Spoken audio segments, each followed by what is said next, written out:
Ispahani media বুঝিরা ওরা স্বাগত জানাচ্ছি। আমি তৌহিদ শান্ত।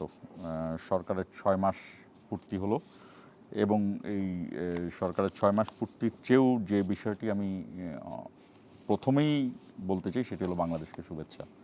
অস্ট্রেলিয়ার মাটিতে ডারউইনে বাংলাদেশ দারুণ এক টেস্ট খেললো বাংলাদেশের ক্রিকেটাররা। তাদেরকে শুভেচ্ছা জানিয়ে শুরু করছি ইস্পাহানি মিডিয়া বুঝিরা ওয়ার। আজকের দিনে না আসলে গেল এই সরকার শপথ নেওয়ার পর থেকেই এই আলোচনা আছে, বিশেষ করে চীন সফরের পর থেকে এই আলোচনাটা আরও বেশি হয়েছে। ভারতের সফর এবং সেখান থেকে শেখ হাসিনার ব্রিফিংয়ের থেকে বাংলাদেশ এবং ভারতের যে সম্পর্ক উন্নয়নের কথা অনেকেই বলছিলেন, যদিও এই কথাটি দুই সরকারের কোনো মুখপাত্রের কথা কিনা সেটি কেউ বলতে পারতেন না, তবে বিভিন্ন মিডিয়া তাদের মতো করে এক ধরনের ব্যাখ্যা বের করে বলছিলেন। সেই জায়গাতে আমরা স্পষ্টভাবে দেখলাম যে আজকে সুনির্দিষ্টভাবে বলে দেওয়া হলো যে আসলে ভারতে সফরের কোনো সুযোগ নেই। তবে এর মধ্যে যে বিষয়টি উল্লেখযোগ্য, বাংলাদেশ এবং ভারত দুই দেশেরই কোনো গণমাধ্যম দ্ব্যর্থহীন ভাষায় বলে দিয়েছেন যে ভারতের প্রধানমন্ত্রী বাংলাদেশের প্রধানমন্ত্রীকে আমন্ত্রণ জানিয়েছে, যদিও এইটার কোনো ধরনের আনুষ্ঠানিক যে invitation PM to PM, G to G, government to government, সেই ধরনের কোনো কিছু ওই মিডিয়াগুলোও দেখাতে পারেনি। এছাড়া বিভিন্ন ধরনের আলোচনা চলছে। আমাদের আজকের বিষয় প্রধানমন্ত্রীর দিল্লি সফর, প্রতিকূল পরিবেশ ও অন্যান্য। আমাদের সঙ্গে রয়েছেন বিএনপি নেতা মমিনুল আমিন, আপনাকে স্বাগত জানাচ্ছি, এবং জাতীয় নাগরিক পার্টির যুগ্ম সদস্য সচিব জয়নাল আবেদিন শিশির, আপনাকেও স্বাগত জানাচ্ছি। দর্শক, শিরোনাম দেখে আলোচনা শুরু করব। অস্ট্রেলিয়ার মাটিতে ইতিহাস গড়ল বাংলাদেশ। ডারউইনে 4 দিনেই টেস্ট জয়, স্বাগতিকদেরকে হারিয়েছে 9 উইকেটে। অভিনন্দন জানালেন প্রধানমন্ত্রী। প্রধানমন্ত্রীর দিল্লি সফরের অনুকূল পরিবেশ নেই, জানিয়েছে পররাষ্ট্র মন্ত্রণালয়।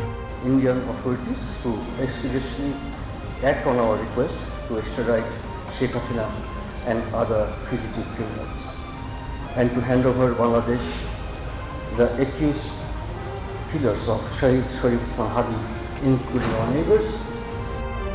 হাসিনাকে ফেরত পাঠানোর বিষয়ে সিদ্ধান্ত নিতে নিজেদের আদালতে যাচ্ছে ভারত। বিদ্যুৎ সমস্যার দায় পতিত স্বৈরাচার সরকারের, বললেন প্রধানমন্ত্রী। এই যে বিদ্যুতের সমস্যা, এই সমস্যা যে স্বৈরাচারকে এই দেশের মানুষ বিতাড়িত করেছে তাদের আনপ্ল্যান্ড, অপরিকল্পিত পরিকল্পনার জন্য, অপরিকল্পিত বিভিন্ন পদক্ষেপের জন্য আজকে বিদ্যুৎ এবং জ্বালানির এই অবস্থা। কল্যাণ রাষ্ট্র গঠনে মনোযোগী সরকার। রান্নার চুলা থেকে কলকারখানা, কোথাও নিরবচ্ছিন্ন গ্যাস নেই। রাতারাতি সমাধান সম্ভব নয়, জানালেন অর্থমন্ত্রী। এবং রাষ্ট্রপতি নির্বাচনে মির্জা ফখরুলের প্রতিপক্ষ অলি আহমদ। যাচাই বাছাইয়ে মনোনয়নপত্র বৈধ ঘোষণা নির্বাচন কমিশনের, প্রত্যাহারের শেষ সময় মঙ্গলবার। দর্শক, জনজীবনের আরও যে ঘটনাটি মানুষের দৈনন্দিন পরিবেশকে, দৈনন্দিন জীবনযাপনকে প্রভাবিত করছে সেটি হলো গ্যাসের সংকট। এবং গ্যাসের সংকট থেকে বিদ্যুতের সংকট বাড়ছে, গ্যাসের সংকট থেকে জ্বালানির সংকট বাড়ছে, যানবাহনের জ্বালানির থেকে রান্নাঘরের গ্যাস, সব জায়গাতেই সমস্যা বাড়ছে। এবং সেটা আরও জটিল হচ্ছে যখন শিল্প কারখানার উৎপাদনও ব্যাহত হচ্ছে। এ নিয়েও আমরা আলোচনা করব। আমি জয়নাল আবেদিন শিশির আপনাকে দিয়ে শুরু করতে চাই। মমিনুল আমিনের কাছে আমি পরে আসবো, যে তাদের দলের এই ইন্ডিয়ার বিষয়ে যে সিদ্ধান্তটি এবার সরকার পক্ষ থেকে জানানো হলো, সেই বিষয়ের এত দেরিতে কেন এত পরিষ্কার করে কথা বলা হলো। আপনাদের দলের আহ্বায়ক একটা রাজনৈতিক অনুষ্ঠানে, সম্ভবত যাত্রাবাড়ির সমাবেশে বলেছিলেন যে, আমি পুরো হুবহু লাইনটা মনে নেই, তারেক রহমানকে তিনি বলেছিলেন যে তারেক রহমান শুধু বিএনপির প্রধানমন্ত্রী নয়, তিনি বাংলাদেশের প্রধানমন্ত্রী। ভারতে যেতে হলে সেইটা ভেবে চিনতে যেতে হবে। এই জায়গাটা আমাকে একটু পরিষ্কার করেন তো, আপনারা কেন মনে করছেন যে আপনারা কি ভারতের সাথে সম্পর্ক উন্নয়নে রাজি নন? ধন্যবাদ শান্ত ভাই আপনাকে এবং আমার বিজ্ঞ আলোচক মমিন ভাইকে, বৈশাখী টেলিভিশন সকল দর্শক শ্রোতাকে। দেখেন, আমাদের আহ্বায়ক নাহিদ ইসলাম যথার্থই বলেছে যে বর্তমান তারেক রহমান সাহেব তো আসলে যখন দেশের বাইরে যান তিনি তো টোটাল পুরো দেশকে মানে এখানে রিপ্রেজেন্ট করেন, সুতরাং ওনার মান সম্মান এবং ওনার প্রোটোকল সব কিছুই বাংলাদেশের মানে প্রতিচ্ছবি হয়ে ওঠে। ভারত যেভাবে ওনাকে আমন্ত্রণ জানিয়েছে এটা তো গুরুতর অন্যায় করেছে। ওনারা তো একটা মানে বিমস্টেকের চেয়ারম্যান হিসেবে আমন্ত্রণ জানিয়েছে এবং কিন্তু বাংলাদেশের প্রধানমন্ত্রী হিসেবে কিন্তু ওনাকে আমন্ত্রণ জানায় না, এটা একটা জিনিস। দ্বিতীয়ত হচ্ছে যে ফেসিস্ট শেখ হাসিনা বাংলাদেশের এতগুলো মানুষ খুন করেছে, এই যে 234 বিলিয়ন মার্কিন ডলার লুট করেছে, বাংলাদেশের গণতন্ত্র হরণ করেছে, এই প্রত্যেকটি অপরাধের জন্য আমরা তাকে শাস্তি দেওয়ার চেষ্টা করছি এবং এই বিচার কার্যকরের চেষ্টা করছি। এখন ভারত বাংলাদেশের এই বিচার কার্যে সহযোগিতা তো করে নাই, বিগত সময়ে তারা এই গণহত্যার সহযোগী ছিল, দোষর ছিল। এখন আবার এটা ভারত বাংলাদেশের গণহত্যার সহযোগী ছিল। হ্যাঁ, ভারত বাংলাদেশের গণহত্যার সহযোগী ছিল এবং শেখ হাসিনা বিভিন্ন গণমাধ্যমের মাধ্যমে আমরা জানতে পেরেছি শেখ হাসিনা শেষের দিকে 3 আগস্ট ভারতের সৈন্য বাংলাদেশে ঢোকানোর চেষ্টা করেছিল। বাংলাদেশ সেনাবাহিনী হয়তো সেটা সাড়া দেয়। আপনার কাছে কি সুনির্দিষ্ট উৎস বা সুনির্দিষ্ট তথ্য সোর্স অভিযোগ জেনে বলছেন না আপনাদের কাছে কেন নাই এটা নিয়ে রাজনীতির আলোচনা নিয়ে কথা আপনাদের কাছে কেন এই ধরনের মানে তথ্য নাই এটা নিয়ে তো আমার মানে হতাশাই বলতে পারি এটা, বা আমার এটা কষ্ট। 2014 সালে যখন বিএনপি জামাতের নেতাদের সাতক্ষীরা বাড়িঘর বুলডোজার দিয়ে ভেঙে দেয়, তখন কিন্তু আপনার কলকাতার ডিভিশন কিন্তু বাংলাদেশে ঢুকানো হয়েছে। এটা কিন্তু কিছুদিন আগে গণমাধ্যমে এসেছে, প্রমাণসহ এসেছে কারা কারা বাংলাদেশে ভারতীয় সৈন্য এই অপারেশনে অংশ নিয়েছে। এছাড়াও আপনি দেখেন বাংলাদেশে আপনি আয়নাঘরগুলো কিন্তু ভাঙতে পেরেছেন, অনেকে কিন্তু ফিরে এসেছে। যে আয়নাঘরগুলো এখনও ইন্ডিয়ায় রয়েছে ওই সমস্ত আয়নাঘরের বন্দীরা কিন্তু এখনও কিন্তু মুক্তি পায় নাই। সালাউদ্দিন সাহেবকে হজম করতে পারে নাই অনেক বড় নেতা, এর জন্য জনসম্মুখকে হয়তো ছেড়ে দিয়েছে, কিন্তু ভারতের যে আয়নাঘরগুলো আছে আপনি কি এগুলো সন্ধান পাচ্ছেন? তাহলে এখানে গুমের সাথে সরাসরি আরেকটা দেশ জড়িত, এখানে নিপীড়নের সাথে একটা দেশ জড়িত, গণহত্যার সাথে ভারতীয় এজেন্টরা জড়িত। কীভাবে জড়িত? সীমান্ত মুক্ত করে দিয়েছে এই সমস্ত ভারতীয় এজেন্টদের পালানোর জন্য যারা গণহত্যার সাথে অংশগ্রহণ করেছে। এখন ভারত কোনোভাবে কি এই গণহত্যার বিরুদ্ধে একটি শব্দ বলেছে যেটাকে নিয়ে আপনি বলতে পারেন যে এটা তারা এই গণহত্যার বিপক্ষে ছিল বা তারা নিরপেক্ষ ছিল? বরং তারা এখনো পর্যন্ত তাদের যে আগের কূটনীতিকরা এদের রিবা গাঙ্গুলি বা আপনার বিনাশ্রী, তারা যেভাবে কথা বলছে তারা মানে খুব কষ্ট পাচ্ছে। বাংলাদেশে যদি শেখ হাসিনা আরও কয়েক মানে হাজার বা 10-15 হাজার লাশ যদি ফেলে যেতে পারতেন এরা আরও তৃপ্তিবোধ করতেন। এরা এখন মনে হচ্ছে যে ক্ষমতা তো হারাইলামই, কিন্তু ভারতের দুর্গ একটা হারাইছে, কিন্তু এত কম মেরে কেন? আস্ফলনটা এরকম।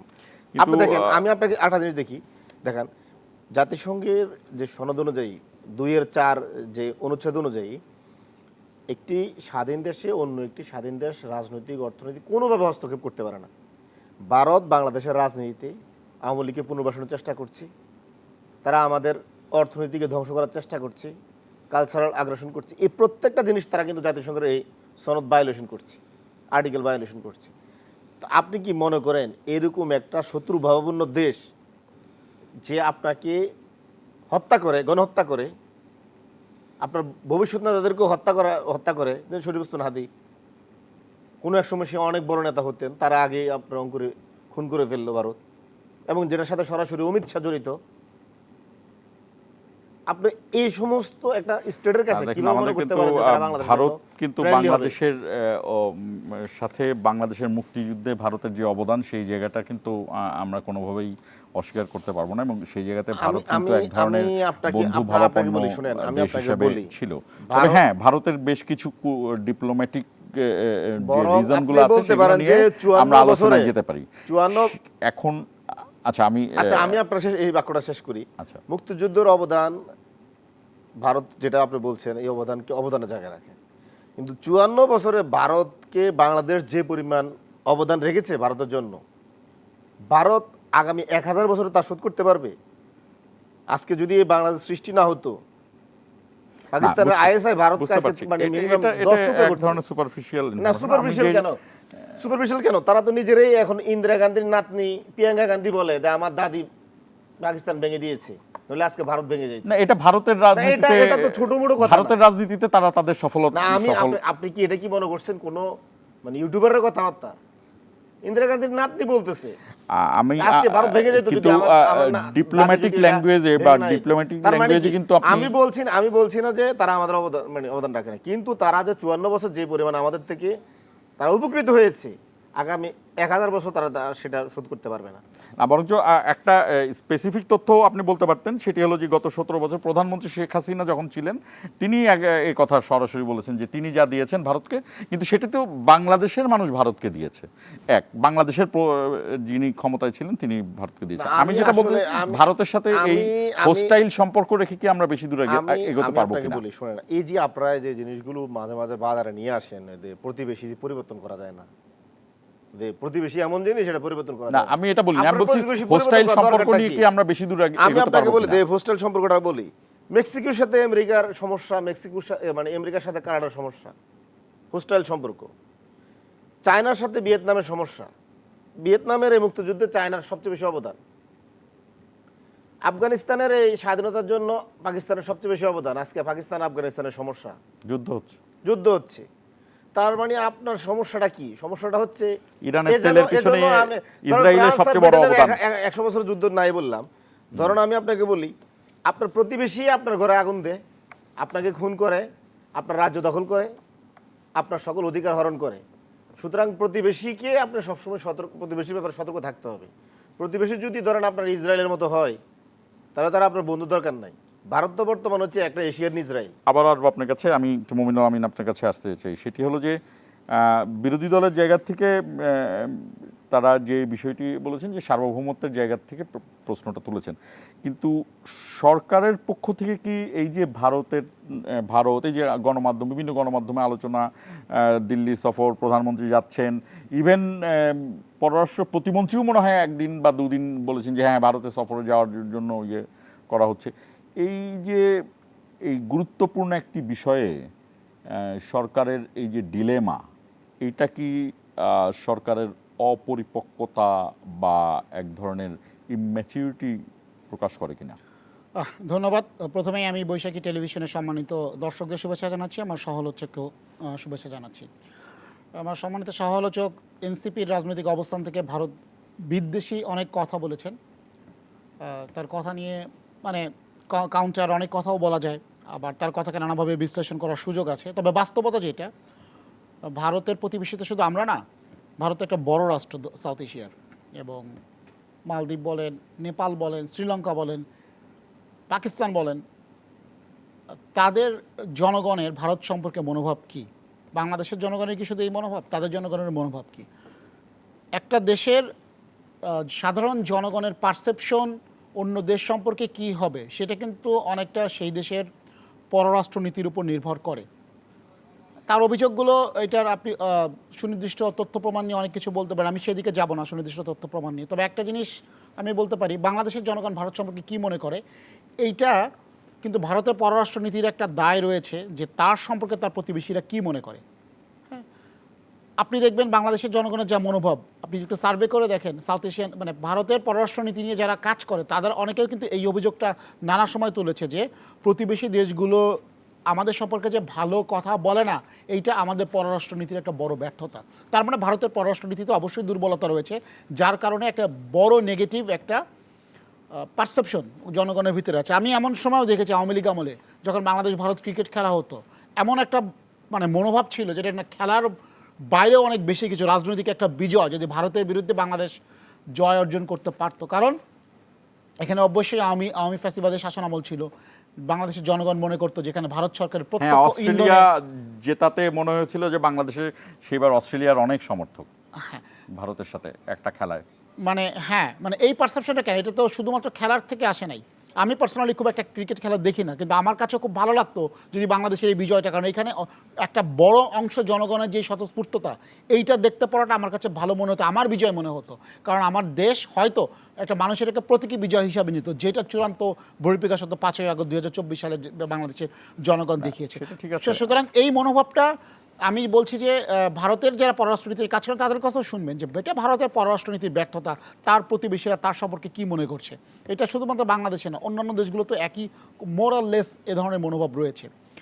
তো এই মনোভাবের জায়গা থেকে বর্তমান নির্বাচিত সরকার, মাননীয় প্রধানমন্ত্রী তারেক রহমানের নেতৃত্বে যে সরকার গঠিত হয়েছে, আমাদের নির্বাচনী ইশতেহার যে এটা রয়েছে সবার আগে বাংলাদেশ, দেখেন এই সবার আগে বাংলাদেশ, আমাদের পররাষ্ট্রনীতির ক্ষেত্রে যে কথাটা ইশতেহারে বলা আছে যে পররাষ্ট্রনীতির ক্ষেত্রে বিএনপির প্রথম যেই পলিসি সেটা হচ্ছে সবার আগে বাংলাদেশ, এটাকে আমরা ফলো করবো। আজকে যে পররাষ্ট্র মন্ত্রণালয়ের সম্মানিত মুখপাত্র যে বিবৃতিটা দিয়েছেন সেটাও কিন্তু বাংলাদেশ ফার্স্ট, এই নীতিটাই উনি বলেছেন এবং এটার প্রতিফলন বিবৃতিতে আমরা দেখেছি যে ফ্যাসিস্ট হাসিনার প্রত্যর্পণে এক্সট্রাডিশন চুক্তি অনুযায়ী এর নিয়ে আমার কোনো, আমি বলছি, আমি আপনার প্রশ্নে আসছি যে আপনি ডিলেমা কিনা, আমি বলছি তারপরে ওসমান হাদি, আমার কথা হলো যে এই যে একটা ডিলেমা গেল, একটা সময় গেল, এইটা কি আমাদের দেশের সরকার বা ফরেন মিনিস্ট্রির থেকে বলা হয়েছে ভারতে সফর হচ্ছে, এই ধরনের কথাগুলো কি আমাদের ইম্যাচুরিটি? না, একেবারেই না। এটা সঠিক সময় আজকে বিবৃতিটা হয়েছে। কখন? যেদিন আগামীকাল বর্তমান সরকারের 6 মাস পূর্তি হতে যাচ্ছে, ঠিক তার আগের দিন এই ধরনের একটা মানে বিবৃতি দেওয়া, এটা একটা রাইট টাইম। কিছু পররাষ্ট্র নীতির ক্ষেত্রে কিছু ব্যাপার আছে, যেমন দেখেন দীনেশ ত্রিবেদী ভারতের হাই কমিশনার, উনি কিন্তু ইন্ডিয়া সফরে ছিলেন, উনি প্রধানমন্ত্রীর দেখা করেছেন, এখন বাংলাদেশে আসবে, জানাবে, সব কিছুর কিন্তু একটা প্রোটোকল হচ্ছে। উনি বাংলাদেশের প্রধানমন্ত্রীর সাথে দেখা করে গিয়েছেন, তারপরে সেই মেসেজটা নিয়ে দিল্লিতে যাবেন। আমরা যদি যখন একটা রাষ্ট্রদূত আমাদের সাথে দেখা করবে, রাষ্ট্রের সর্বোচ্চ নির্বাহীর সাথে দেখা করবে এবং তিনি বলে যাবেন যে তিনি তার দেশে মেসেজ নিয়ে যাচ্ছেন, সেই সময়টুকু যদি আমরা তাকে না দিয়ে আমরা আমাদের অবস্থান পরিষ্কার করে দিই, তখন সেটি ম্যাচুরিটি হবে। পররাষ্ট্র নীতির ক্ষেত্রে, ফরেন পলিসির ক্ষেত্রে আসলে এভাবে কাজ করে না। সব কিছুর একটা টাইম রয়েছে, যেই টাইমটা দিয়ে আপনাকে আসলে আপনার অবস্থান ব্যাখ্যা করতে হবে। সো আমরা কিন্তু ওই সময়টা নিয়েছি এবং সরকারের পক্ষ থেকে খুব ক্লিয়ার করেই আজকে স্টেটমেন্ট দেওয়া হয়েছে। আপনি এটাও দেখবেন যে আজকে স্টেটমেন্টে কিন্তু বলা হয়েছে যে যেই দুই পক্ষ যে আলোচনাগুলো চলছিল, ইতিবাচক আলোচনা চলছিল, সেটা বাধাগ্রস্ত হয় খুব বড়ভাবে কখন? 5ই আগস্ট, যখন হাসিনাকে সুযোগ দেওয়া হয় ভারত সরকারের পক্ষ থেকে। এটা কিন্তু আজকে উল্লেখ করা হয়েছে এবং যেদিন সুযোগ দেওয়া হয়েছে আপনি দেখবেন পররাষ্ট্র মন্ত্রণালয়ের পক্ষ থেকে নজিরবিহীনভাবে বাংলাদেশ একটা প্রতিবাদ দিয়েছে। সো বাংলাদেশ কিন্তু তার অবস্থান ধারাবাহিকভাবেই প্রকাশ করে আসছে এবং আমি মনে করব যে দক্ষিণ এশিয়ার কূটনীতির ভিতরে অন্যতম সফলতা হচ্ছে মাননীয় প্রধানমন্ত্রী তারেক রহমানের সরকারের এই সাফল্য, ভারত সফর নিয়ে ইস্যুতে বাংলাদেশের অবস্থান এই যে ধারাবাহিকভাবে প্রকাশ করা এবং আজকে অনেকটা ক্লিয়ারলি বলে দেয়া যে আমরা সুযোগ রাখছি, ইতিবাচক আমরাভাবে দেখছি, তবে আমাদের 3টা শর্ত এইগুলো যদি পূরণ হয় তাহলেই সফরটা হবে। এই মেসেজটা কিন্তু শুধু বাংলাদেশের ক্ষেত্রে না, শর্তগুলোর মধ্যে যেমন এই যে এক্সট্রাডিশন আছে, হাসিনার খুনিদের ফেরত দিতে হবে, ওসমান হাদির খুনিদের ফেরত দিতে হবে এবং এইখানে গুরুত্বপূর্ণ একটা বিষয়, আমরা কিন্তু ওসমান হাদির নাম নেওয়ার সময় শহীদ শব্দটা ব্যবহার করেছি, যেটা একটা বিশাল কনোটেশন ডিপ্লোম্যাটিক ল্যাঙ্গুয়েজে আছে এবং বাংলাদেশের এই যে ডিপ্লোম্যাটিক স্ট্যান্স, এটা কিন্তু দক্ষিণ এশিয়ার কান্ট্রিগুলোর জন্য একটা মেসেজ। তারাও কিন্তু ভারত সম্পর্কে পরবর্তীতে যে বাংলাদেশের যে পরিবর্তিত স্ট্যান্স এবং বাংলাদেশ যে তার নিজস্ব স্বাধীনতা সার্বভৌমত্বকে অক্ষুণ্ণ রেখে চোখে চোখ রেখে কথা বলছে, এটা কিন্তু আপনি দেখবেন অন্য দেশগুলোর পররাষ্ট্রনীতির ক্ষেত্রেও প্রতিফলিত হবে। আর একটা শর্ত হচ্ছে যে অভ্যন্তরীণ বিষয়ে হস্তক্ষেপ করা হবে না, এই কথাটাও কিন্তু আমাদের আজকের বিবৃতিতে রয়েছে, এটাও কিন্তু নজিরবিহীন। তার মানে আমরা সরাসরি ভারতকে ব্লেম না করেও বুঝিয়ে দিচ্ছি যে এই দেশের সিদ্ধান্ত নেওয়ার ক্ষমতা মানে এখতিয়ার একমাত্র বাংলাদেশের জনগণের। অতীতে যাই হয়েছে কিনা, সেটা ভুল হোক শুদ্ধ হোক, কি ঘটনা ঘটেছে অতীতে, সেইটা আমরা এভাবে বলছি যে আর কখনো বাংলাদেশের ইস্যুতে অন্য কোনো দেশ নাক গলাতে পারবে না এবং এই বিষয়ে আমাদের কিন্তু একটা আস্থার জায়গায় আসতে হবে। এটা কিন্তু পররাষ্ট্রনীতির ক্ষেত্রে বাংলাদেশের একটা উজ্জ্বল সাফল্য আমরা বলবো এবং এই সরকারেরও একটা সাফল্য। সরকারের 6 মাস পূর্তিতে 6 মাস পূর্তি যে আগামীকাল পূর্তি হচ্ছে, মানে আজকেই হয়তো 12টা বেজে গেছে, সবচেয়ে বড় সাফল্য হিসাবে হয়তো বিবেচিত হবে। আমি বিরতিতে যাওয়ার আগে আমি একটি, যদিও আমি সাধারণত এরকম উক্তি নিয়ে কথা বলি না, তারপর ঠিক যেহেতু ভারতের বিষয়টি আসছে, নিঝুম মজুমদার নামে একজন ভদ্রলোক, তিনি গত 2-1 দিনের মধ্যে একটা ভারতীয় একটি চ্যানেলে তিনি বলছেন যে ভারতের উচিত বাংলাদেশে, তিনি বাংলাদেশের কিন্তু ব্যারিস্টার, তিনি বাংলাদেশের এবং তিনি আওয়ামী লীগ সমর্থক, কিন্তু তিনি ভারতকে বলছেন যে ভারতের উচিত বাংলাদেশের সামরিক একটা অভিযানে যাওয়া এবং তিনি নিজেকে বলছেন যে তিনি 5ই আগস্টের পর থেকে আর এই বাংলাদেশের না। এই বিষয়টি সরকার আসলে কিভাবে দেখছে? এবং আরও কয়েকটি বিষয় আমরা দেখলাম যে 15ই আগস্টে আমরা দেখলাম বিভিন্ন জায়গায় বোমা এবং তার গত কয়েকদিন যাবৎ বিভিন্ন বোমা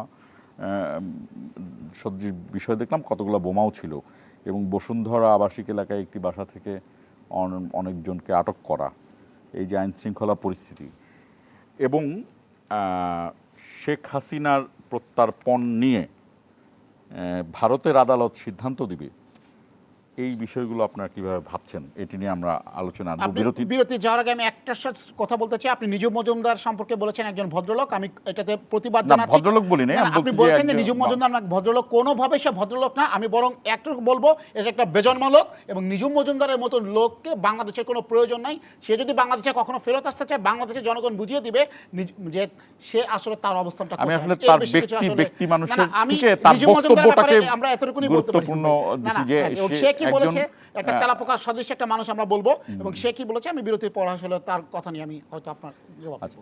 দর্শক আমাদের সঙ্গেই থাকুন, 1 মিনিট পর ফিরছি।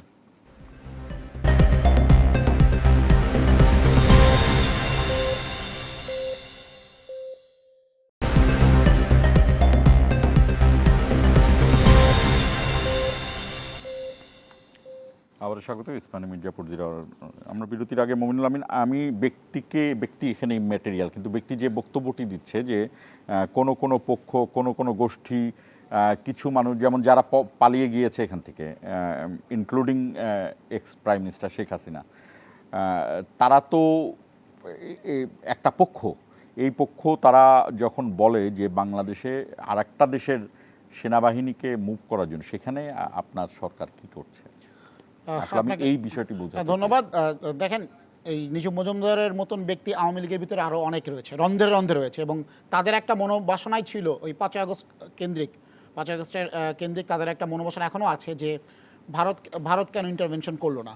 আজকে দেখবেন ওই যে মনিরুল নামে একজন পুলিশ কর্মকর্তা ছিল, সেও কিন্তু বলেছিল, তার একটা ভিডিও স্টেটমেন্ট আমি দেখেছি, অল্প দেখেছি, বাট আমি জিস্ট যেটা জেনেছি সেটা হলো কোথায় আর্মি ডিপ্লয়ের কথা ছিল। 3রা আগস্ট সেনাপ্রধান নিজে লিখেছিল, তাদের বক্তব্য অনুসারে আর্মি না থেকে যদি পুলিশ থাকতো তাহলে হয়তো 5 আগস্টের ঘটনা ঘটতো না, পুলিশ হ্যান্ডেল করতে পারতো। মানে হচ্ছে যে তাদের এখনও ক্ষোভ, মানে আফসোস যে আমরা কেন আরও বেশি গণহত্যা করতে পারলাম না, কারণ পুলিশ থাকলে তো সরাসরি গুলি করতো, সেনাবাহিনী তো গুলি চালায় নাই। হ্যাঁ, তো এই মনোভাবটা এখন বাংলাদেশ সেনাবাহিনীর প্রতি ক্ষোভ উগরে ফেলে তাদের এখন প্রীতিটা জন্মে গিয়েছে পার্শ্ববর্তী কোনো দেশের সামরিক শক্তির উপর, এবং তাদের এটা একটা তারা একটা স্বপ্ন দেখে। হ্যাঁ, এই স্বপ্নটা হলো যে প্রতিবেশী কোনো শক্তি আমাদেরকে ইন্টারভেনশন করবে, সামরিক ইন্টারভেনশন করবে। কেউ আবার এই স্বপ্নও দেখে শেখ হাসিনাকে বাংলাদেশে সামরিক প্রোটোকল দিয়ে নিয়ে আসবে, পূর্ণ নিরাপত্তায় নিয়ে আসবে। এই ধরনের স্বপ্ন তারা দেখে থাকে। তবে এটা অলিক কল্পনা। বাংলাদেশ একটি স্বাধীন সার্বভৌম রাষ্ট্র, বাংলাদেশের জনগণ এবং বাংলাদেশের যে সামরিক শক্তি রয়েছে কখনোই এটা হতে দেবে না, এটা সম্ভব না। আপনি এটা 100 বছরের, আপনি যদি ধরে 100 বছর ধরেও কল্পনা করেন তাহলে এটা সম্ভব না। এবং এইটা নিয়ে সরকারের অবস্থান আসলে বলার মতন কোনো অবস্থান, এটা এমন একটা বিষয় যেখানে আসলে সরকারকে নতুন করে কিছু বলতে হবে না। এদেশের জনগণই যথেষ্ট এই ধরনের আস্ফালন, এই ধরনের উস্কানি, এই ধরনের চিন্তাভাবনা, দেশ রাষ্ট্রদ্রোহী চিন্তাভাবনার পরিপূর্ণ জবাব দেওয়ার জন্য। আমি জানালাম দিন, আমি যে আইন শৃঙ্খলা পরিস্থিতির কথা বলছিলাম এবং এই সব কিছু মিলে যে বিষয়গুলো জানা যাচ্ছে যে সীমান্তের ওই পারে বেশ কিছু আলোচনা হয়, এখানে সেই ফলাফল প্রয়োগ করা হয়। এই দিক দিয়ে সরকারের কর্মপন্থা নিয়ে আপনারা কি ভাবছেন? এবং আসলে ভারতের সাথে যেই ল্যাঙ্গুয়েজে ভারত কথা বলছে, ভারত কিন্তু বিভিন্নভাবে নমনীয় কথা বলছে, কিন্তু শেখ হাসিনার ব্রিফিং নিয়ে তারা বলেছে এটা তাদের সরকারের না। কিন্তু আসলে ডিপ্লোম্যাটিক বিষয় হলো যে এরিয়া অফ অকারেন্স তো আসলে সরকারের হাতেই ছিল, দিল্লি তো সরকারের হাতেই, সেখানে তো শেখ হাসিনা কথা বলেছে। এই জায়গাগুলো নিয়ে আসলে সরকার কতটুকু এগোতে পারছে বাংলাদেশের সার্বভৌমত্বের ক্ষেত্রে? প্রথমত হচ্ছে দিল্লিতে বা সীমান্তের ওপাশে ভারতের ষড়যন্ত্র বা আওয়ামী লীগের ষড়যন্ত্র, এটা একটা জিনিস আপনি বললেন। দ্বিতীয়ত হচ্ছে যে শেখ হাসিনার প্রেস ব্রিফিং। আমি যদি ষড়যন্ত্র কথাটাই বলি, দেখেন ইন্টারিম গভর্নমেন্ট, ষড়যন্ত্র শব্দটা আমি ব্যবহার করি না, কারণ যদি ভারতের ষড়যন্ত্র না, আওয়ামী লীগেরও হতে পারে। হ্যাঁ, আওয়ামী লীগ বলতে কিছু নেই, ভারত। তো দেখেন, আপনার ইন্টারিমের সময় কিন্তু ভারত বাংলাদেশের বিরুদ্ধে কোনো একটি শব্দ কিন্তু সেভাবে বলতে পারেনি, সাহস দেখায় না, কারণ তখন আমাদের সব পলিটিক্যাল পার্টিগুলোর মধ্যে একটা জাতীয় ঐক্য ছিল, সবার একটা পলিটিক্যাল হারমোনি ছিল। ভারত তখন কিন্তু শেখ হাসিনাকে প্রেস ব্রিফিং দূরের কথা, কোনো মিডিয়ার সাথে কথা বলতে দেয়নি। আপনি দেখেন, যখনই নির্বাচনটা হয়ে গেল, বিএনপি এককভাবে ক্ষমতা আসলো, বিরোধী দলগুলোকে দূরে সরিয়ে দিল, তখনই কিন্তু ভারত শেখ হাসিনাকে আস্তে আস্তে নর্মালাইজেশনের পথে গেল, তাকে মিডিয়ার সামনে নিয়ে আসলো। এটা কিন্তু তাদের মানে পলিসির মধ্যে পড়ে। এখন বর্তমান সরকারের মানে এটা আমি মনে করি যে এটা বোঝা উচিত যে জাতীয় ঐক্য নষ্ট মানে হচ্ছে ভারত তাকে চেপে ধরছে। আপনি আরেকটা জিনিস দেখেন, আপনাকে ডিপ্লোমেসিতে অবশ্যই এটা মানতে হবে, আপনি যদি লোকাল মাস্তান যদি আপনার উৎপীড়ন করে, আপনি কিন্তু ইন্টারন্যাশনাল মাস্তান বা আরও বড় মাস্তান কিন্তু আপনার হায়ার করা লাগে। ভারত এখন পর্যন্ত এমন কোনো শক্তি হয়ে যায় নাই যে সে অপ্রতিরোধ্য। পৃথিবীতে যদি ভারত এই ধরনের মাস্তানি করে তাহলে ভারতের শিক্ষা দেওয়ার জন্য আমাদের আরও বড় বড় মাস্তান হায়ার করতে হবে, তাহলে তাদের সাথে ডিপ্লোমেটিকলি আপনি পারবেন। এখন বড় বড় মাস্তানকে আমি আর বলতে চাই না, এটা আপনি বুঝেন। মানে যেমন আমরা পাকিস্তানকে সাহায্য করার জন্য ভারতকে হায়ার করছিলাম, হ্যাঁ বলতে হবে। এখন আমরা ধরেন আরো আরো আরো বড় বড় মাস্তান আমরা ভাড়া করবো এখন, বা আমাদের এলাই করব, যদি ভারত এরকমই চিন্তা করে। তো এখন এটা হচ্ছে এক জিনিস। দ্বিতীয়ত হচ্ছে দিল্লি এখানে শেখ হাসিনাকে দিয়ে মূলত হচ্ছে চাপটা সৃষ্টি করিয়েছে। প্রেস ব্রিফিংটা দিল্লিই করিয়েছে, পুরা প্রোগ্রামটা তারাই অ্যারেঞ্জ করেছে। বিভিন্ন বিদেশি মিডিয়ার সাথে ওভার দ্য ফোনে কিন্তু শেখ হাসিনার কনভারসেশনটা কিন্তু দিল্লি ব্যবস্থা করে দিয়েছে। আপনি দেখেন সরকার একটু যখন কঠোর হলো, পররাষ্ট্র মন্ত্রণালয় থেকে বিবৃতিতে দিল, এখন কিন্তু শেখ হাসিনার কোনো ফোন আলাপ কিন্তু আপনার খুব একটা দেখছেন না। তার মানে কি সরকার এখানে নমনীয়তা ছিল। এখন সরকার কঠোর হচ্ছে, শেখ হাসিনার মানে বয়সটা ডাউন হচ্ছে, কমে যাচ্ছে। এমনও শুনতেছি নরেন্দ্র মোদীর সাক্ষাতের জন্য আওয়ামী লীগের যে মানে বাহিনীটা ধর্ণা দিচ্ছে যে কোনোভাবে যাতে শেখ হাসিনা যাতে দিল্লি থেকে বহিষ্কার না করে বা বের না করে দেয়, ওরা আর কথা বলবে না, ওরা মরিশাস চলে যাবে, ওরা বেলারুশ চলে যাবে। ওদের তো মানে বেলারুশে প্রায় মানে মানি লন্ডারিং অনেক টাকা হচ্ছে, বেলারুশের বিভিন্ন ব্যাংকে আওয়ামী লীগ জমা করছে। তো ওরা এখন পর্যন্ত যদি বাংলাদেশ মানে সরকার যদি স্ট্রিক্টলি অবস্থান নেয়, শেখ হাসিনা দিল্লিতে থাকতে পারবে না, এবং আওয়ামী লীগের কোনো নেতা দিল্লিতে থাকতে পারবে না, এটা সম্ভব না। এখানে ভারতের প্রশ্রয় তারা সীমান্তের আশেপাশে মানে আপনার ষড়যন্ত্র করছে। বাংলাদেশ যদি ইন্ডিয়া যদি বাংলাদেশে এইভাবে সার্বভৌমত্ব লঙ্ঘন করে, বাংলাদেশের উচিত সীমান্তের আশেপাশে এ ধরনের শত্রু শিবিরে সার্জিক্যালি স্ট্রাইক করা। দুই একটা মানে যদি এরকম হয় যে 10-12 কিলোমিটারের মধ্যে যুবলীগের বা ছাত্রলীগের বা ওবায়দুল কাদের কারো পাওয়া যায়, ছিলের মতো টান দিয়ে ঢাকা নিয়ে আসতে হবে, তুলে এটা নিয়ে আসতে হবে। কারণ তুমি আমাকে মানে আমাদের দেশে তুমি বিশৃঙ্খলা তৈরি করবে সীমান্তের আশেপাশে, এটা আমার অধিকার আছে আমার দেশের শান্তি নিরাপত্তার জন্য। সার্জিক্যাল স্ট্রাইক মানে ভারত পাকিস্তানে করছে না, বিভিন্ন গাড়িতে করছে না, তাদের বাসায় জঙ্গি। তাহলে আমরা যাদেরকে জঙ্গি মনে করি, যারা বাংলাদেশে অস্থিরতা তৈরি করে, তারাই তো জঙ্গি। এবং ছাত্রলীগ যুবলীগ তো বিভিন্ন জঙ্গি প্রশিক্ষণ নিচ্ছে আর আছে আদর্শপুষ্ট হয়ে, তাহলে তাদের উপরে আমরা কেন সার্জিক্যাল স্ট্রাইক করি? এই আপনি যে প্রসঙ্গ আনলেন, এই অবস্থায় বাংলাদেশ আমি তো বললাম যে ইন্টারন্যাশনাল আরো বড় বড় শক্তিকে এখানে হায়ার করতে হবে, যদি তারা এই ধরনের গুন্ডামি করে। এখানে গুন্ডামিকে আপনি যদি গুন্ডামি ছাড়া এখানে আপনি দমন করতে পারবেন। আমি একটু মোমিনুল আমিন আপনার কাছে আসতে চাই। এই ইস্যুতে এটাই শেষ যে আসলে আমরা বাংলাদেশ হলো বাংলাদেশ ফার্স্ট, এবং বাংলাদেশ কিন্তু কারোর সাথে ভারতের সাথে হোস্টাইল সম্পর্ক চাই না। আমরা ভারতের সাথে চাই না, পাকিস্তানের সাথে চাই না, নেপালের সাথে চাই না, ভুটানের সাথে চাই না, কারোর সাথে চাই না। তো তাহলে আসলে সংকটের সমাধানটা কোথায়? ধন্যবাদ। দেখেন, সংকটের সমাধান হচ্ছে আপনার ডিপ্লোম্যাটিক চ্যানেলেই সংকটের সমাধান হচ্ছে, আলোচনার মাধ্যমে যে কোনো সংকটের সমাধান করা যায়। ভারত বাংলাদেশ সম্পর্ক এখন যে অবস্থায় রয়েছে, অন্তর্বর্তীকালীন সরকার আপনি সময় যে অবস্থা ছিল সেখান থেকে কিন্তু সম্পর্ক উন্নতির জায়গায় যাচ্ছে। বর্তমান একটা নির্বাচিত সরকার আছে, নির্বাচিত সরকার জনগণের প্রত্যক্ষ ভোটে নির্বাচিত বলেই কিন্তু ভারত যে ধরনের প্রশ্রয় দিয়েছে শেখ হাসিনাকে, তার বিরুদ্ধে অবস্থান দিয়েছে। এটা কিন্তু স্পেসিফিক্যালি শেখ হাসিনা ইস্যুতে বাংলাদেশ সরকারের অবস্থান, এবং বাংলাদেশ যে তার স্বার্থকে সবসময় প্রাধান্য দিবে এটা কিন্তু পরিষ্কার করে বুঝিয়ে দিয়েছে। এটার সাথে কিন্তু ভারতের সাথে, জনগণের সাথে আমাদের সম্পর্কের অবনতি হওয়ার কোনো সুযোগ নাই, বা ভারতের সাথে পারস্পরিক স্বার্থ সংশ্লিষ্ট বিষয়, ট্রেড অ্যান্ড কমার্সের যে বিষয়গুলো রয়েছে, নিরাপত্তা, সীমান্ত নিরাপত্তা, যে আঞ্চলিক স্থিতিশীলতা, সীমান্ত নিরাপত্তা যে বিষয়গুলো রয়েছে, সেগুলোর অবনতি হওয়ার কোনো কারণ নাই। এটা কমপ্লিটলি একটা পলিটিক্যাল ইস্যু, এবং ভারত সরকার খুব শীঘ্রই রিয়েলাইজ করবে যে বাংলাদেশের সাথে অন্যান্য যে সমস্ত অমীমাংসিত বিষয় রয়েছে, আমাদের সাথে পানির হিসাব রয়েছে না, এই যে ফারাক্কাবাদের যে চুক্তিটা হয়েছে 30 বছর কিন্তু এবছরই শেষ হতে যাচ্ছে, 30 বছরের যে চুক্তিটা হয়েছিল 96 এর, কিন্তু এই 26-এ শেষ হতে যাচ্ছে। তো পানি বন্টন চুক্তি নিয়েও কিন্তু একটা আলোচনা, অভিন্ন পানি বন্টন চুক্তি একটা আলোচনা, কিন্তু নতুন করে এই চুক্তি রিনিউ করার একটা বিষয় চলে আসবে। নতুন করে দেখেন ভারতীয় ভিসা চালু হয়েছিল, এটা কিন্তু আবার একটু কঠোর হয়ে গিয়েছে, অনেকে আবার রিজেকশন হচ্ছে আমরা জানছি।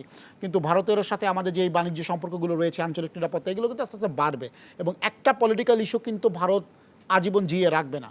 আমাদের সাথে কিন্তু অন্য কোনো বড় কোনো এখন ভারতের সাথে বড় দাগে আমাদের আসলে কোনো তেমন বিরোধ নেই। আমাদের রাজনৈতিক বিষয়টা যদি আমরা সলভ করতে পারি এবং ভারত যদি বুঝতে পারে হাসিনার দিন শেষ, আওয়ামী লীগ যেভাবে একচ্ছত্রভাবে আমাদের আনুগত্য দেখিয়ে গিয়েছে বাংলাদেশের স্বার্থকে উপেক্ষা করে, বাংলাদেশের বর্তমান সরকার দেশের জনগণের স্বার্থকে প্রাধান্য দিয়ে, দেশের স্বার্থকে প্রাধান্য দিয়ে যদি আমাদের সাথে আলোচনা করে, ভারতও এটাকে ইতিবাচকভাবে একসময় দেখবে এবং রাজনৈতিক যে প্রবলেমগুলো রয়েছে আলোচনার মাধ্যমে সেটা সমাধান হবে বলে আমরা বিশ্বাস করি। আমি যে গ্যাস সংকটের কথা বলছিলাম, আলোচনা আসছিল, আমি একটু আপনার দুজনের কাছেই প্রশ্ন রাখি। সেটি হলো যে এলএনজি যে টার্মিনাল দুটো, এটি আমি যতটুকু জানি, আমার জ্ঞান যতটুকু, সেটি হলো যে এগুলো খুবই উচ্চ প্রযুক্তি সম্পন্ন, সুপার টেকনোলজিক্যাল স্থাপনা এগুলো। এখানে তো গ্যাস সম্পর্কিত সেহেতু আগুন ধরা বা নষ্ট হওয়ার জন্য এটার নিশ্চয়ই স্বয়ংক্রিয় পদ্ধতিও আছে। এখন এই একটা টার্মিনাল, এটা আমেরিকা চালায়, আমেরিকা সর্বোচ্চ প্রযুক্তিতে, এটি সারাতে এত সময় লাগছে কেন? এইটা একটা প্রশ্ন। আর এই প্রশ্নর উত্তর যখন সঠিকভাবে আসে না, তখন তো গুজব ডালপালা মেলে। সেখান থেকে মনে হয় যে আসলে এটা কি নিতান্তই দুর্ঘটনা, নাকি এর পেছনে কোনো ঘটনা আছে? আমি একটা মিনিট বলি, তারপর শিশির ভাই বলুক। এলএনজি টার্মিনালের বিষয়টা নিয়ে আসলে অনেক ধরনের আলোচনা হচ্ছে, যে জন্য আমি শিশির ভাইকে যাওয়ার আগে একটু বলে নিই। দেখেন, টেকনিক্যাল যে বিষয়গুলো, টেকনোলজি নিয়ে যারা কাজ করে তারাও যদি স্পেসিফিক টেকনিক্যাল ফিল্ডে না হয়ে থাকে সঠিক ব্যাখ্যা দিতে পারে না। বাংলাদেশে কিন্তু দেখেন আপনার পাবনাতে আছে না, নিউক্লিয়ার পাওয়ার প্ল্যান্ট রয়েছে না, আবার থার্মাল পাওয়ার প্ল্যান্ট রয়েছে, সেখানে সুপার ক্রিটিক্যাল টেকনোলজি ব্যবহার করা যায়। আওয়ামী লীগ আমলে এই শব্দটা আমরা শুনতাম। তো একটা পাওয়ার প্ল্যান্ট বা এলএনজি টার্মিনাল যেখানে গ্যাস হবে, যেখানে আমরা আমাদের এলএনজিগুলো রাখবো, সেইটার কিন্তু অনেকগুলো পার্ট রয়েছে, টেকনোলজিক্যাল ব্যাপার রয়েছে। শুরু থেকে কীভাবে ইনস্টলেশন করা হয়েছিল, এটার ওভারঅল মানে এটাকে যখন সংস্কার করা হবে বা মেনটেনেন্স করা হবে, সেটার এসওপিগুলো কী ছিল, একটা নতুন সরকারের পক্ষে পুরোটা আগে এটা কিন্তু এখন দেখতে হচ্ছে, তাই না? আমাদের শুরুতে এটা তো আওয়ামী লীগ আমলে এস্টাবলিশ হয়েছিল। রক্ষণাবেক্ষণ তো আমেরিকান এক্সিলেন্ট, হ্যাঁ, মানে এটা যে আমেরিকান কোম্পানি করছে রক্ষণাবেক্ষণ, কারণ এই টেকনোলজি তো আমাদের নাই। সো যেহেতু আপনি আমেরিকা বাংলাদেশের দূরত্ব চিন্তা করেন, সব কিছু টেকনোলজি কিন্তু আপনি শুধু ওইটা, আমি একটা নর্মাল একটা উদাহরণ দিই। ঢাকা মেডিকেল কলেজে রেডিওথেরাপি দেওয়ার জন্য, ক্যান্সার রোগীদের রেডিওথেরাপি দেওয়ার জন্য মেশিন আছে কিন্তু। হ্যাঁ, আমার মা যখন ক্যান্সারের রোগী ছিলেন, রেডিওথেরাপি নিতে যেতেন, প্রায় সময় 25টা মতো নেওয়া হয়েছিল, প্রায় সময় কিন্তু রেডিওথেরাপি মেশিন নষ্ট থাকতো। একটা রেডিওথেরাপি মেশিন তো সিম্পল, খুব বেশি জটিল মেশিন না, কিন্তু সেইটা সারাতে আমরা কেন পারছি না? এরকম জটিল মেশিন কিন্তু আরও আছে বাংলাদেশে, ঠিক আছে, বিভিন্ন জায়গায় রেডিওথেরাপি আছে, কেন পারছি না? কেন পারছি না? এখন এই রেডিওথেরাপি মেশিন ঠিক করার মতো টেকনিশিয়ান আমাদের কিন্তু ট্রেন আপ করা হয়, তারপরে সেটা ঠিক করা হয়। কিন্তু আমরা কিন্তু পুরোপুরি এটার এক্সপার্ট না, এই টেকনোলজি আমাদের দেশের টেকনোলজি না। অনেক ধরনের রেডিওথেরাপি মেশিন রয়েছে, বিভিন্ন টেকনোলজি ইউজ করে জিনিসগুলো তৈরি করা হয়। আমাদের যে লাইনার মেশিনটা ঢাকা মেডিকেল কলেজে আনা হয়, সেটা খুব উন্নত প্রযুক্তির, আর প্রাইভেট হাসপাতালগুলোতে যে রেডিওথেরাপি মেশিন হয় একই টেকনোলজির না। সো এর ভিতরে অনেক পার্থক্য রয়েছে। সিমিলারটা এলএনজি টার্মিনালের ক্ষেত্রেও বিদেশি কোম্পানি করছে, আমেরিকান একটা কোম্পানি তারা করছে, তারা তাদের মতো করে করবে। এখানে কিন্তু আমাদের এমন না যে আমাদের কোনো এক্সপার্ট টিম রয়েছে, আমরা ডিপ্লয় করলাম 7 দিনের ভিতরে সারা ব্যাপারটা এরকম না। আমরা কিন্তু পুরোটাই কিন্তু অন্যের উপর নির্ভরশীল। এক্ষেত্রে তারা যে রিপোর্টটা আমাদেরকে দিচ্ছে বা তারা যেই বয়ানটা আমাদের দিচ্ছে, বয়ানও ঠিক না, তারা আমাদেরকে যে ব্রিফটা দিচ্ছে আমাদের কিন্তু সেটা মানতে হবে কিছুদিন। এটা করা ছাড়া কেন উপায় নেই, কারণ এটা জেনে শুনে কিন্তু আমরা এলএনজি টার্মিনালটা এভাবে এস্টাবলিশ করেছি। হ্যাঁ, ভবিষ্যতে কিন্তু টার্মিনাল বাড়ানোর পরিকল্পনা রয়েছে, যে আমাদের যাতে ধারণ ক্ষমতা আরও বাড়ে, সেই ক্ষেত্রে হয়তো বাংলাদেশ আরও অভিজ্ঞ হবে, এক্সপোজারগুলো আরও বাড়বে। এই ধরনের সংকট কীভাবে দ্রুত মোকাবেলা করা যায় বাংলাদেশ সেটা আরও শিখবে। এটা কোনো একক সরকারের দোষ না, এটা পুরোটাই একটা টেকনিক্যাল বিষয়। আপনার কি পর্যবেক্ষণ? দেখেন, এলএনজি যে টার্মিনাল এফএসআরইউ বা এখানে যে আরও সামিটের যে রয়েছে বা নতুন করে চায়নার টার্মিনাল হচ্ছে, এই সব বিষয়ে আমরা একটু উদ্বিগ্ন। টার্মিনাল নষ্ট হয়েছে সেটা বড় কথা না, আপনার টার্মিনালটা প্রয়োজন হলো কেন সেটা বড় কথা। আমরা বারবার বলে আসছি, বাংলাদেশ এনার্জি সিকিউরিটি দরকার, এনার্জি সুভরিয়েন্টি দরকার। আমাদের কিন্তু এনার্জি সিকিউরিটি সুভরিয়েন্টি কোনোটাই কিন্তু অর্জিত হচ্ছে না। কেন হচ্ছে না আমি আপনাকে বলি। দেখেন, 2018 সালের আগে বাংলাদেশ কোনো গ্যাস আমদানি করে নাই। টোটালি দেশীয় কূপ থেকে উৎপাদিত গ্যাস আমরা ব্যবহার করেছি 2018 সালের আগে। 18 থেকে 26 পর্যন্ত বাংলাদেশ 23 বিলিয়ন মার্কিন ডলারের গ্যাস আমদানি করেছে। কি পরিমাণ রিজার্ভ আমাদের দেশে বাইরে খরচ হয়েছে বুঝেন। অথচ এই 23 বিলিয়ন মার্কিন ডলারের যদি আমরা 10 ভাগ টাকাও যদি গ্যাস উত্তোলনে, কূপ খননে ব্যবহার করতাম, তাহলে আমাদের কোনো গ্যাস বাইরে থেকে আনা লাগতো না। এটা আমাদের এক্সপার্টরা বারবার বলেছে। এই যে আমাদের মানে এখন যে মানে প্রায় 4000 MMCFD গ্যাসের যে আমাদের ডিমান্ড, এটা ফুলফিল হয়ে যেত।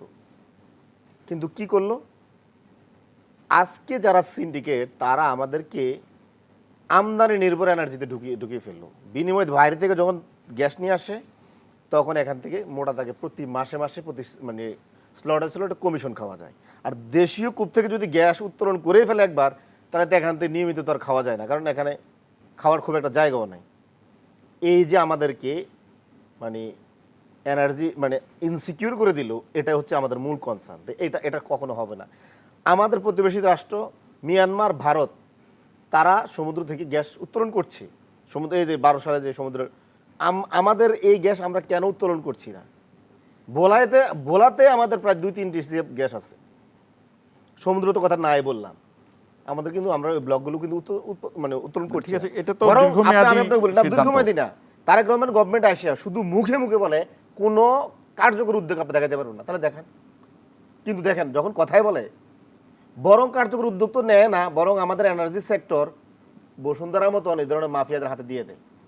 মাফিয়ারা এই এনার্জি সেক্টরের দায়িত্ব পেলে কি হয় তার একটা প্রমাণ হচ্ছে এই যে আপনি এলপিজি যে গ্যাসটা, সিলিন্ডার গ্যাসটা, এটা কি কখনো আপনার সরকার নির্ধারিত মূল্যে আপনি বাজারে পান? এটা 1400 টাকা যখন সরকার নির্ধারিত মূল্য দেয়, এটা বাজারে আমরা 1800 টাকাও পান না। মাঝে মাঝে সিন্ডিকেট করে এটা আরও বেশি করে ফেলে, বাজার থেকে নাই করে দেয়। তার মানে কি, আপনি এই ধরনের মাফিয়াদেরকে আপনি একবার দিয়ে দেখেছেন যে তারা পুরো বাজারকে অস্থিতিশীল করে দিল, আপনি আবার তাদেরকে দিচ্ছেন। এবার আসেন এনার্জি যে শুধু বসুন্ধরাকে দিছে তা তো না, আমি অনেকগুলো সবার কথাই কোম্পানি। বলতেছি। দেখেন, এবার এনার্জি সুভরিয়েন্টি, শেখ হাসিনা বা আগে যারা সরকার ছিল তারাও ঠিক বাংলাদেশকে এভাবে ইনসিকিউর করে ফেলেছে, পরনির্ভরশীল করে ফেলেছে। তারা আদানি থেকে 2000 মেগাওয়াট বিদ্যুৎ আনার জন্য প্ল্যান করেছে, পরে 1200 পাওয়ার কথা, এখন আস্তে আস্তে কমতে কমতে 800-তে আসছে। এখন আদানি বিদ্যুৎ উৎপাদন করুক আর না করুক, তাকে ক্যাপাসিটি মানে চার্জ দিতে আছে, কোনো আপনার এখানে ইয়া নাই। এবং এই চুক্তি থেকে আপনি বের হতে পারবেন না। নেপাল থেকে জলবিদ্যুৎ কেন্দ্র মানে জলবিদ্যুৎ আনার কথা, আপনাকে কিভাবে দেখতেছেন? পরনির্ভরশীল করে ফেলছে। আওয়ামী লীগ তো ইন্টিগ্রেটেড একটা গ্রিডের নামে ইন্ডিয়ার কাছে আমাদের বিদ্যুৎ সেক্টর বন্ধকে দিয়ে দিয়েছিল। ওই জায়গা থেকে সরকার কি এগুলো থেকে বের হওয়ার কার্যকর কোনো রাস্তা করছে? মুখে মুখে মানে উদ্ধৃতি ছাড়া। কথা যখন বলে তখন বলে না আমরা পুরো সব ঠিক করে ফেলতেছি, বরং দিন দিন আরো ওই মাফিয়াদের কাছে, অলিগারদের কাছে গ্যাস সেক্টর আরো বন্ধক রাখছে। আমি আপনার শেষ কথা দেখেন, ভুতুরে বিলটা দেখেন আপনি, সর্বশেষ প্রতি বছরের জুন জুলাইতে এই বিদ্যুৎ সেক্টরের মাফিয়ারা, বিশেষ করে এই যে আরএবি, ডেসকো, নেসকো থেকে শুরু করে, এরা তাদের সর্বোচ্চ প্রফিট করার জন্য বা তারা লুটপাট ঢাকার জন্য তারা হচ্ছে গ্রাহকদের থেকে 3 গুণ 4 গুণ, কোনো সময় 5 গুণ বিদ্যুৎ মানে ভুতুরে বিল নেয়, কারণ বছর শেষে তাদের ক্লোজিং। এই যে 5 আগস্টের পরে এ দেশে আমরা কি এই ধরনের ভুতুরে বিল নামে জনগণের পকেট কাটার আমরা এটা প্রত্যাশা করেছিলাম? অন্তত পক্ষে তারেক রহমানের গভর্নমেন্টের কাছে এটা আমরা প্রত্যাশা করি নাই। ইন্টারিমে 2 বছর কিন্তু পারে নাই এই ভুতুরে বিল করতে, এখন কেন পারছি? মিনিস্ট্রির টপ থেকে একদম কেরানি পর্যন্ত এর ভাগ পায় না। আছে কোনো কার্যকর উদ্যোগ? বরং অস্বীকার করেছে ভুতুরে বিল নাকি হয় নাই, অথচ বাংলাদেশের গণমাধ্যম দেখিয়ে দিয়েছে ভুতুরে বিল হয়েছে। আমি এই বিষয়ে আরও প্রয়োজনে এই যে 6 মাসের যে কার্যকর বিভিন্ন সফলতা ব্যর্থতা, এটি নিয়েও আমরা বিরতির পরে আলোচনা করব। দর্শক আমাদের সঙ্গেই থাকুন, 1 মিনিট পরে ফিরছি।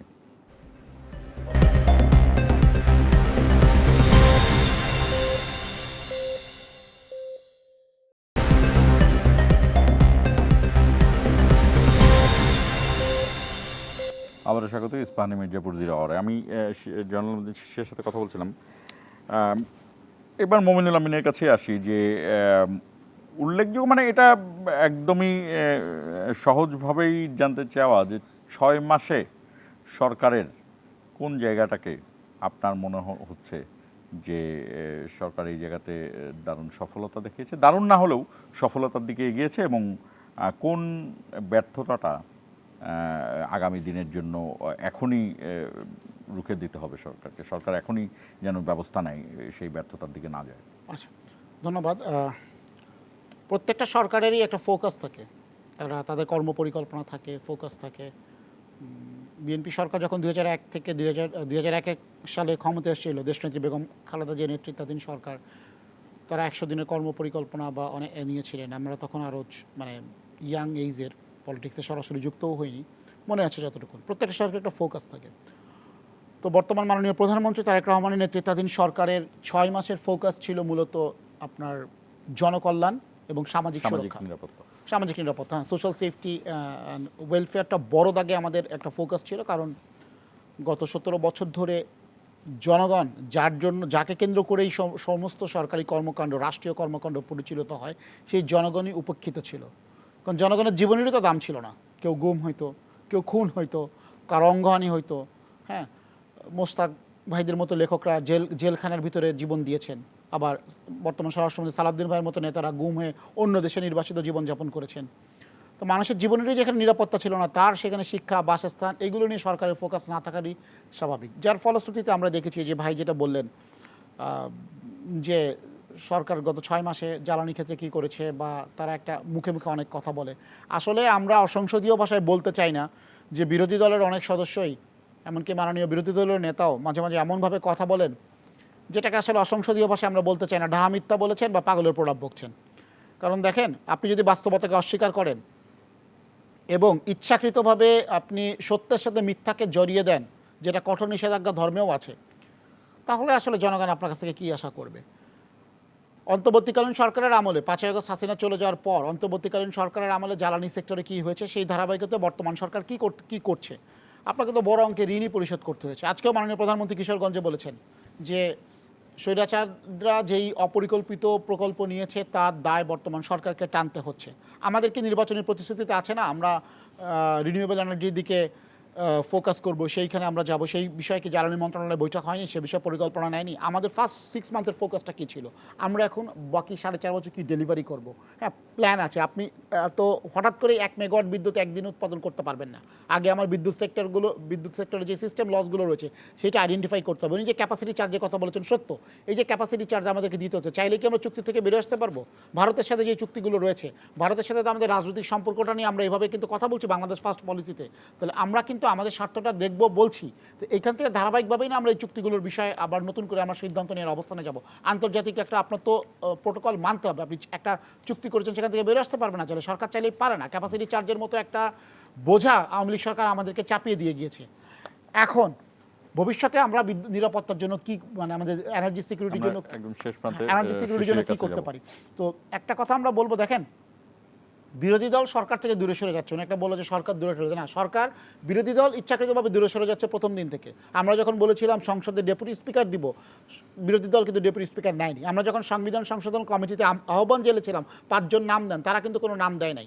এবং তারা ইচ্ছাকৃতভাবে এমন বয়ান তৈরি করছে সরকারের বিরুদ্ধে, যেটা আওয়ামী লীগের ভাষায় কথা বলছে বলা যায়। আপনার এই যে সরকারের সফলতা ব্যর্থতা বলেন, জ্বালানির ক্ষেত্রে একটা অস্বস্তি তৈরি হয়েছে। অনেক জায়গায় গ্যাস নেই, শিল্প কারখানায় আমরা অনেকের জায়গায় গ্যাস দিতে পারছি না, কিন্তু এই সংকটের একটা সমাধান রয়েছে। এই সংকটের সমাধান ঐক্যবদ্ধভাবে জাতীয় ঐক্য নিয়েই করতে হবে, এবং সেই দিকেই সরকার যাচ্ছে। সরকার যেইভাবে আমাদের 5 আগস্টের পর যেভাবে আমাদের ঐক্যবদ্ধ থাকার কথা আওয়ামী লীগ প্রশ্নে, এটা সরকার তার অবস্থান ক্লিয়ার করলেও, জামাতের আমির মহোদয় তো বলেই দিয়েছিলেন একবার যে আমরা আওয়ামী লীগকে ক্ষমা করে দিলাম। আবার তাদের মধ্যেও অনেক এই মনোভাব দেখা যায় যে যদি ফিরে আসে তারা কি বিরোধিতা করবে। আমরা এই বিষয়ে ক্লিয়ার না, তবে আমরা এতটুকুনি বলবো, জাতিকে ঐক্যবদ্ধ রাখার জন্য আমরা সর্বোচ্চ চেষ্টা করেছি। সেই বিষয়ে আমরা জয়নুল আবেদিন শিশির প্রধানমন্ত্রী নিজেও কিন্তু বিরোধী দলীয় নেতার কাছে চ্যালেঞ্জ জানিয়েছে যে বিরোধী দলের কোনো পরিকল্পনা আছে কিনা জ্বালানি সংকট আপনারা কি দিয়েছেন কিনা, আপনারা ভাবছেন কিনা? 11 দলীয় জোট সংসদে এই পরিকল্পনা দিয়েছে, প্রধানমন্ত্রী এটা পড়েও দেখেন না, পড়ে দেখার ওনার পরিষদ পড়ে দেখার সময় পায় না, এবং ওনারা পড়াশোনা মানে কতটুকু করা নিয়মিত আমি এতটুকু জানি না, কারণ এরকম একটা প্ল্যান দিছে উনি জানেন না। প্রধানমন্ত্রী একটা কমিটি গঠন করলেন না? নাহিদ ইসলাম সোশ্যাল মিডিয়া থেকে শুরু করে সব জায়গায় মিডিয়ায় বলেছে কি প্ল্যান, একদম সরকারকে 6 মাসের প্ল্যান দিছে। তো এগুলো গ্রহণ করেন, গ্রহণ তো করছেন না, বড় মুখে বলছেন। আমি আপনাকে বলি, সরকার যখন এই আমেরিকা এবং ইরানের যুদ্ধ শুরু হয় 6 মাস হয়ে গিয়েছে, তখন কিন্তু রিনিউয়েবল এনার্জির কথা তারেক রহমান সাহেব বলছে। আমরা তখন বলেছি যদি আপনি বাংলাদেশের প্রাইমারি স্কুল এবং গভর্নমেন্ট অফিসের ছাদে যদি শুধু সোলার প্যানেল দিতেন, 5 থেকে 7,000 মেগাওয়াট বিদ্যুৎ উৎপাদন করা সম্ভব হতো। সোলার প্যানেলে আপনি 6 মাসে পারতেন এটা, এবং এটা পার্শ্ববর্তী দেশ পারছে। পাকিস্তান, ইন্ডিয়া, চায়না আগাইছে, তারা পানিতে পর্যন্ত সোলার প্যানেল বসাই দিছে। আপনি এটা কি বোঝাচ্ছেন? এই যোগে এসে এগুলো মানুষকে বলবেন, বোকা বানাবেন? কথা তো আপনি বলেন যে 10,000 মেগাওয়াট উৎপাদন করবেন 30-এর মধ্যে, তো আপনি কীভাবে উৎপাদন করবেন? 26-এ তো আপনি কত উৎপাদন করছেন? এটা কি একসাথে 10,000 করবেন আপনি? পারবেন এটা এক বছরে 10,000 করতে? আপনি এই বছরে 6 মাসে আপনি কত মেগাওয়াট উৎপাদন করছেন? তাহলে ওনারা বলুক যে তারেক রহমানের 6 মাস সরকারে রিনিউয়েবল এনার্জি কয় মেগাওয়াট উৎপাদন করছে ওনারা? কম হলেও তো করার কথা, তো করুক, এটা বলুক। কিন্তু প্ল্যান নিয়ে রাখছে 10,000 মেগাওয়াটের, কোনো বাস্তব পরিকল্পনা নেই। আর আপনি যেটা বললেন যে সরকার 6 মাস, আমি দেখেন আমার এখন মানে মনে আসছে শরীফ ওসমান হাদিকে, শহীদ শরীফ ওসমান হাদিকে যখন জিজ্ঞেস করা হয়েছিল রুম একটা টকশোতে যে ডক্টর ইউনূস গভর্নমেন্টকে আপনি 10-এর মধ্যে কত দিবেন, তিনি বলেছে আমি ডক্টর ইউনূসকে সরাসরি এভাবে কোনো মার্কস দিব না, যদি উনি জুলাই সনদ বাস্তবায়ন করতে পারে তাহলে আমি ওনাকে 10-এ 10 দিব, যদি উনি এটা না পারে 10-এ 0 দিব। তারেক রহমান কিন্তু বিএনপির নেতা না, উনি আমরা এখনো মনে করি উনি জুলাইয়ের নেতা। যদি উনি এই জুলাই সনদ, গণভোটের আকাঙ্ক্ষা এবং আওয়ামী লীগের বিচার এগুলো যদি বাস্তবায়ন না করতে পারে, ওনাকে 10-এ কত দিব সেটা তো মানে ম্যাটার না। ম্যাটার হচ্ছে 100 যদি বলেন, আমি উল্টা বলবো যে ওনার -33 হয়ে যেতে পারে। উল্টা বাংলাদেশের জনগণ ওনার কাছে মার্কস পাবে তখন যে ভাই আপনার মাইনাস হইতে হইতে 33 হয়ে গেছে। 33 তো পাস তো দূরের কথা, কারণ এই জনগণ কিন্তু জুলাইয়ের মানে আবেগ নিয়ে কিন্তু ওনাকে ভোট দিয়েছে, বা আপনার বিরোধী দলকে মানে এই চাপ প্রয়োগ করছে। বিরোধী দলের উপরে যেরকম আজকে জুলাইয়ের এই প্রত্যাশাগুলো নিয়ে চাপ আছে, সরকারের উপরেও কিন্তু চাপ আছে। সুতরাং আপনি এখানে কোনোভাবেই 6 মাসে সরকার কি করেছে দেখেন, গণভোটের গণরায় বাস্তবায়ন করে নাই, জুলাই সনদ বাস্তবায়ন করে নাই, গুম কমিশন বাস্তবায়ন করে নাই, স্বাধীন বিচার বিভাগ বাস্তবায়ন করে নাই। সময় চলে যায় নাই তো আপনার সময় চলে যায় না মানে সরকার তো ডে 1 থেকে এটা পালন করার কথা। 6 মাস সময় সে কিল করেছে, অবহেলা করেছে, উদ্ধতপূর্ণ আচরণ করেছে, এটা না মেনে। সে জুলাইয়ের মানে পক্ষের লোক না, সে বলেছে না গণভোটে আপনারা গণভোটে হাত দেন, তাহলে তো সে মানে প্রথম ঘন্টায় তার সরকারের মুমিনুল আমিন, আমরা একদম শেষ প্রান্তে, 1 মিনিট সময় আছে আপনার জন্য। আসলে ওই যে যমুনার অন্তরে থেকে জামাত কি করেছিল, গণভোটের গণরায় এই শব্দ, এই ন্যারেটিভটা তারা তৈরি করে নিয়েছিল অন্তর্বর্তীকালীন সরকারের প্রেস উইং দ্বারা। কারণ গণভোটের একটা, এটা হচ্ছে একটা ন্যারেটিভের একটা প্রতারণা। কারণ গণভোট যে কনসেপ্ট নিয়ে যে তারা যে বলে গণভোটের গণরায়, এটা কিন্তু অনেক পরে তারা এসেছে একটা তাদের নিজস্ব আলোচনা এসেছে। গণভোটটা কি? গণভোট আমাদের জুলাইয়ের চেতনা, জুলাইয়ের আকাঙ্ক্ষা, সেটা বিএনপি সরকার বাস্তবায়ন করতে প্রতিশ্রুতিবদ্ধ। কিন্তু গণভোটের গণরায় নামক এটা একটা ন্যারেটিভ, যেটা অন্তর্বর্তী সরকারের ঘাড়ে বন্দুক রেখে জামাত এটা বাস্তবায়ন। ধন্যবাদ আমাদের সঙ্গে যুক্ত হওয়ার জন্য। আমি এই উপস্থাপক হিসেবে একটা বিষয় বলতে পারি, বাংলাদেশ আমার দেশ এবং ভারত অন্তত নিজের ইতিহাসে যদি একবার তাকায়, ভারত এককভাবে কোনো যুদ্ধ কি জয় করতে পেরেছে? বাংলাদেশ কিন্তু একটা যুদ্ধ জয় করেছে। বাংলাদেশ যুদ্ধের মাধ্যমে দেশ, এবং এই পুরো দক্ষিণ এশিয়ায় বাংলাদেশই একমাত্র দেশ যে যুদ্ধ করে স্বাধীন হয়েছে। এবং এই যে যুদ্ধের বিষয়গুলো বাংলাদেশের কিন্তু বহু আগের থেকে আছে। বাংলাদেশে 12 ভূঁইয়ারা ছিল, তারা স্বাধীনভাবে ছিল। বাংলাদেশে 1000 বছর আগে যে পাল বংশ ছিল, তারা স্বাধীনভাবে পালন করতো। তো বাংলাদেশের এই যে স্বাধীনতা, সার্বভৌমত্বের বিষয়গুলো ভারতের জানা, এবং সেই দিক দিয়ে ভারত নিশ্চয়ই সেইভাবে ভাববে। এবং বাংলাদেশ ভারতের সাথে যুদ্ধ চায় না, কিন্তু বাংলাদেশকে যদি কেউ যুদ্ধ করতেই বলে, তো বাংলাদেশে তো 18 কোটি মানুষ আছে। বাংলাদেশে যে মানুষ আছে তারা, আমরা ধরে নিব যে যারা ভারতপন্থী, পাকিস্তানপন্থী যেমন ছিল সেরকম ভারতপন্থীরাও বাদ দিয়ে আর সব মানুষ তো যুদ্ধ করতেই পারে। ভারতের জন্য শুভকামনা রইল যে তারা যেন খুব দ্রুতই এটা বুঝতে পারে, এবং বাংলাদেশের গণহত্যার দায়ে যে আসামিকে, যে অপরাধীকে তারা রেখে দিয়েছেন, তাকে যেন বাংলাদেশে এক্সট্রাডিশন চুক্তির মাধ্যমে ফেরত পাঠায়। শেষ করছি। ইস্পাহানি, মির্জাপুর, 0 আওয়ার।